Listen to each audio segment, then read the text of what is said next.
In recent months, the situation surrounding immigration enforcement in the United States has grown increasingly chaotic. Each week, new headlines paint a picture of confusion, fear, and moral uncertainty. Raids by Immigration and Customs Enforcement, ICE, are no longer rare operations. They are everyday occurrences, creating ripple effects that touch thousands of lives. One of the most recent examples, an ICE raid at a warehouse in Edison, New Jersey, sheds light not only on the logistical machinery of immigration enforcement, but also on the emotional and ethical breakdown happening beneath the surface of American policy. Edison is not known for headlines. It's a quiet industrial town in central New Jersey, where warehouse jobs are common, and many workers keep to themselves. That changed abruptly when ICE agents stormed a local warehouse in early morning hours, arresting more than a dozen people, some of whom had lived and worked in the community for years. While officials claim the operation was targeted, eyewitnesses and data suggest otherwise. Several detainees had no criminal records. Some were primary breadwinners. Most had families waiting for them at home. This raid is part of a broader strategy that seems increasingly aggressive and opaque. TRAC data from Syracuse University reveals that a growing percentage of ICE's detainees, upwards of 60% in some regions, have no criminal convictions. These are people who, for all practical purposes, are part of the fabric of American life. Their only crime is lacking a piece of paper. The humanity of these individuals, mothers, fathers, workers, neighbors, is often lost behind ICE's official language of enforcement priorities and removal operations. The Edison raid also highlights the deepening mistrust between immigrant communities and the institutions meant to protect them. Local advocacy groups report a chilling effect. People are afraid to report crimes, go to work, or even take their children to school. Fear has become a constant companion. This raises urgent questions not just about immigration policy, but about who we are becoming as a nation. What does it say about a country when showing up to work can lead to arrest and deportation? The story unfolding in New Jersey is not isolated. It is a symptom of a larger system fraying under the weight of political division and moral ambiguity. As ICE operations expand, so too does the growing debate about what kind of nation America truly wants to be. It was just after 5:30 a.m. when the stillness around an industrial block in Edison, New Jersey was broken by the low rumble of unmarked government vehicles. Inside the dim-lit warehouse on Raritan Center Parkway, the morning shift had just begun. Forklifts buzzed, pallets stacked, and radio chatter filled the air. Most workers, a tight-knit group of mostly Latino and South Asian immigrants, were preparing for another long day of lifting, sorting, and packing, until the heavy boots of ICE agents echoed down the loading docks. Without warning, agents fanned through the building, IDs in hand, bulletproof vests across their chests, shouting commands in English few could understand. One man ducked behind a stack of crates, clutching his phone, trying to text his wife. Another stood still, hands raised, shaking as an officer shouted questions. Within minutes, more than a dozen workers were in zip ties, some kneeling in shock. "They didn't even let me explain," one worker later told a local advocacy group. "I've been here for 10 years. My daughter was born here." The warehouse raid was part of a broader ICE enforcement action that, according to official statements, targeted individuals with outstanding removal orders or prior criminal charges. But TRAC data and on-site testimonies quickly painted a different picture. Out of 14 people detained, at least 9 had no criminal records whatsoever. Their names weren't on any public database. They were arrested not because of who they were, but because of where they stood, in the wrong place at the wrong time. Among the arrested was Amanpreet Singh, a Punjabi father of 3 who had applied for asylum in 2019 and had a pending work permit renewal. Another was Maria Hernandez, a Honduran mother who had taken the job to pay for her son's epilepsy treatment. Their faces, frozen in fear and confusion, were caught in grainy cell phone footage taken by a coworker hiding under a staircase. That footage would later go viral, sparking outrage but also confusion. Was this standard protocol? Was it legal? Was it right? Outside the warehouse, families began to gather. One child cried out for her father. A woman clutched a lunchbox left behind on the break room table. For many in Edison, that day shattered the fragile illusion of safety. The warehouse, once just a place to earn a living, had become a flashpoint where the U.S. immigration machine collided with the lives of ordinary people, and hidden lives were brutally, publicly exposed. I stood across the street that morning, behind a rusted chain-link fence, as the raid unfolded. The cold dawn light painted everything gray. The pavement, the sky, the faces of the officers who moved with purpose but little hesitation. In their hands were clipboards and radios, not much different from the tools these workers used every day. But unlike the workers, the agents had the power to decide who stayed and who vanished. And as I watched, I couldn't help but ask myself, how did we get here? This was not just a raid, it was a rupture. What I witnessed wasn't law enforcement, it was fear enforcement. This warehouse in Edison had no warning signs, no public accusations. There was no public safety threat. These were not fugitives. They were people who clocked in before sunrise, who paid taxes, who smiled weakly at the security guard every morning. And now they were being loaded into vans as if they didn't matter. I thought of Amanpreet Singh's 3 kids, now waking up to find their father gone. I thought of Maria Hernandez, whose paycheck meant medicine for her son. And I thought of the silence that followed the vans as they disappeared down the road. No answers, no public accounting, no explanation for the children left waiting at school bus stops. The official ICE press release was short, clinical. It referred to the operation as routine enforcement. But nothing about that morning felt routine. There was no justice in the way people were selected, no dignity in the way they were taken. We use terms like due process, constitutional rights, and equal protection. But where are those principles in that loading dock? This isn't about whether laws were technically followed. It's about whether we, as a society, still believe that the law should serve humanity, not destroy it. The warehouse raid in Edison forces us to confront a difficult truth. When enforcement becomes blind, even the innocent pay the price. And maybe that's the most terrifying part. That in a country built on immigration, a place like Edison can turn into a stage for silent disappearances, where no one shouts, no one intervenes, and life goes on as if nothing happened. But those of us who saw it, we remember, and we question, and we speak. The facts, when laid bare, speak louder than any official statement. The ICE operation at the Edison warehouse took place on a Wednesday morning, coordinated with other simultaneous actions across Middlesex County. According to internal records obtained through a Freedom of Information Act request, 14 individuals were taken into custody that day. Of those, 9 had no prior criminal convictions. 3 had prior immigration-related violations, such as missed court dates. Only 2 had any charges resembling what the public might interpret as criminal conduct, and those charges had occurred over 5 years ago and were non-violent in nature. TRAC data from Syracuse University confirms this is not an anomaly. Nationwide, ICE's arrest statistics show that over 62% of people apprehended in workplace raids between 2022 and 2024 had no criminal record. That figure climbs even higher in New Jersey. The Edison case is merely one of many where the agency's stated focus on public safety fails to align with who is actually being detained. Eyewitness videos from the scene show agents entering the building in full tactical gear, some with long guns. Workers were not given the opportunity to consult legal counsel. Phones were confiscated. One woman, who later spoke anonymously to reporters, described how agents shouted at her in English, though she spoke only Spanish. They kept saying papers, but I didn't understand what they wanted. I tried to show them my work badge. It didn't matter. Most of those arrested were taken to an ICE processing center in Elizabeth, NJ, a private detention facility with a long history of complaints. According to advocacy group Freedom for Immigrants, several detainees were denied medication upon arrival. One man suffering from high blood pressure fainted during intake and was not seen by medical staff for 14 hours. These are not rumors. These are documented realities, backed by intake logs, incident reports, and first-person testimonies.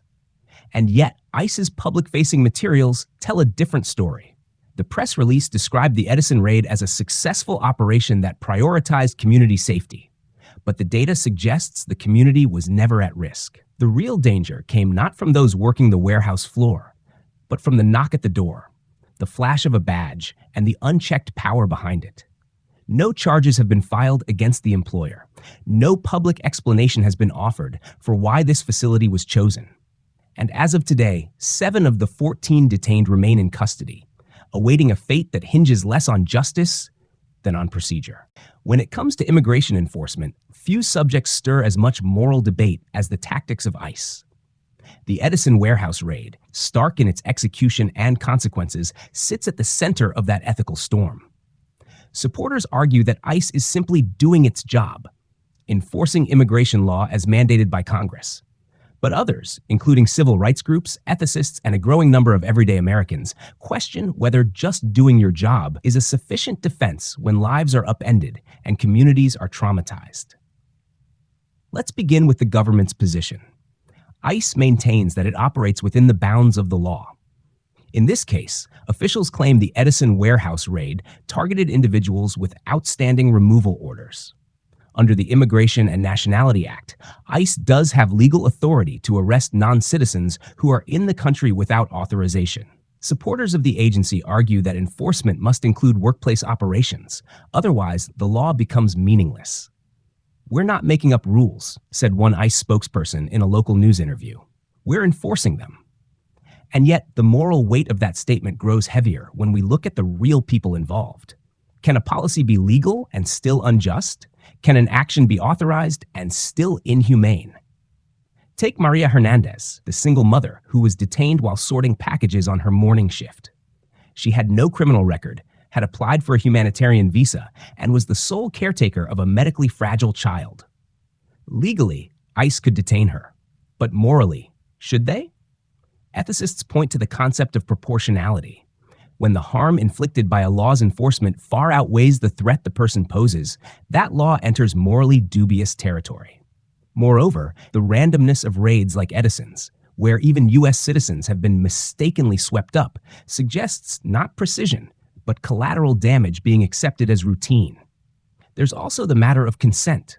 The public never voted for ICE to become what it is today, a paramilitary-style agency with opaque protocols and broad discretion. Communities like Edison, many of which are immigrant-rich, are often the last to be consulted, but the first to suffer the consequences. And so we return to the question, is following the law enough?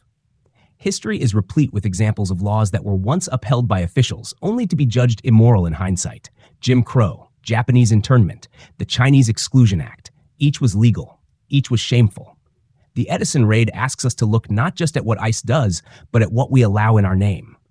When law and morality diverge, which one do we choose? And if we choose silence, what does that say about us? In the days following the Edison raid, its effects rippled far beyond the walls of that warehouse. At first, the damage was visible. Families were left scrambling, unsure where their loved ones had been taken. Children were pulled out of school by terrified relatives. Some workers who weren't detained quit their jobs out of fear, afraid ICE would return. Others simply stopped showing up, disappearing from the formal workforce, going underground, surviving in the shadows. A local grocery store owner said foot traffic dropped sharply that week. "People are scared," he told a reporter. "They don't even want to go outside." But beneath the surface, the deeper impacts of the raid were psychological and generational. One of Amanpreet Singh's children, a 10-year-old boy named Harveer, stopped speaking for days after his father's arrest. "He won't eat. He won't talk," his teacher reported. "He just stares out the window." Harveer's story isn't unique. A 2023 study from the Migration Policy Institute found that children of detained immigrants often suffer from anxiety, depression, and academic regression. The trauma of sudden separation doesn't fade, it mutates. It lingers in their nervous systems, in the silence of dinner tables, in the absence of bedtime stories. The raid also damaged trust between the community and local institutions. Several workers who were released described how they no longer felt safe calling the police, even in emergencies. "What if they check my ID and hand me over?" one man said. This fear doesn't just hurt undocumented residents, it weakens public safety for everyone. Crimes go unreported, victims stay silent. Predators learn that entire neighborhoods have become invisible to the justice system. Local business owners, too, were impacted. The warehouse's operations were severely disrupted, with at least 2 shipments delayed due to staffing shortages. But the longer-term consequence was reputational. Edison, once considered a stable logistics hub, was now seen as a target zone. A neighboring company reportedly delayed hiring new workers, afraid they'd be next. And then there's the broader message. The Edison raid sent a chilling signal to millions across the country. Your life here is conditional. No matter how long you've lived here, how hard you've worked, how clean your record, if ICE knocks, everything can vanish. Your labor is needed. Your humanity is optional. It is this quiet erosion of dignity, slow, subtle, often invisible, that may be the most devastating impact of all. It reshapes how people see themselves, how they move through society, how they teach their children what America means.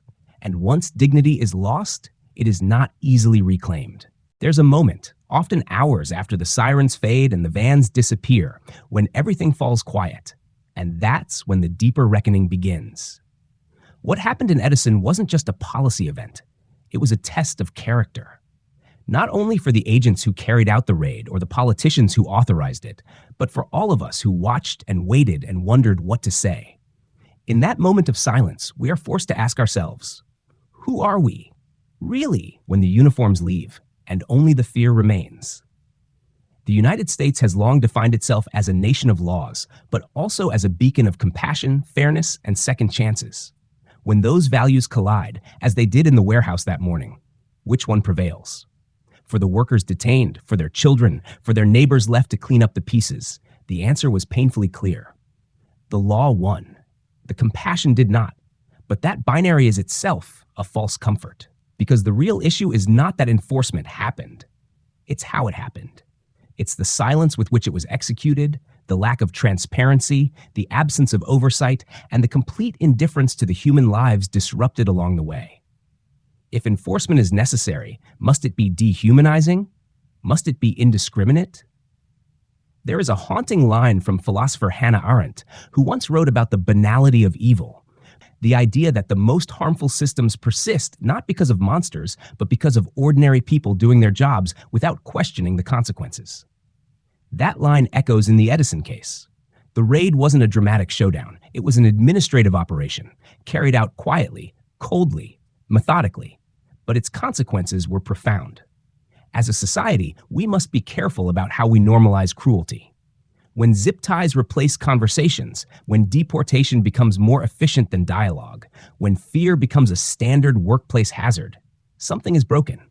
Not just in policy, but in principle. Maybe the deeper tragedy isn't what ICE did, but how predictable it's become. How easily we accept that people who look a certain way, speak a certain language, or lack certain documents can be removed from our neighborhoods, our lives, our conscience. And so we ask again, what is the moral cost of indifference? At what point does a nation lose not its borders, but its soul? If you felt something while reading this story, anger, sadness, disbelief, don't let it end here. Let it move you. What happened at the warehouse in Edison, New Jersey isn't just a headline. It's a warning, a reminder that in the absence of accountability, injustice becomes routine. And when silence greets suffering, cruelty becomes policy. We cannot pretend this is someone else's problem, because whether or not you know someone undocumented, whether or not you've ever feared a knock at your door, your humanity is still on the line. The people detained in that raid were not hiding. They were contributing. They were working, surviving, raising families. Many had lived in the U.S. longer than they lived in the countries they were born. They paid taxes. They took care of our elders, cleaned our offices, stocked our shelves. They were part of the invisible engine that keeps America running, until the system decided they didn't belong. So what can you do? First, share their stories. Retell what happened in Edison. Post about it. Talk about it. Use your voice, because the more visible these truths become, the harder they are to ignore. Second, support local immigrant rights organizations. Groups like Make the Road New Jersey, the ACLU, and community legal aid centers are doing the work, offering legal support, fighting for policy change, and holding institutions accountable. Third, vote with your values. Local elections matter. County sheriffs, judges, district attorneys, even school board members. Many of them make decisions that directly impact immigrant lives. If you believe in dignity, fairness, and compassion, elect people who reflect those values. And finally, speak up when it's hardest. when a friend says they shouldn't have been here anyway, when a politician promises to clean up our streets, when the news cycles move on and the next raid feels like just another Tuesday. Don't let that become normal. Normal is not neutral. Silence is not safety. To the people taken from Edison, we may not be able to reverse what happened, but we can remember, we can demand better, we can build something different. Because if we don't act, we're complicit. If we don't care, we're lost. And if we don't fight for each other, who will?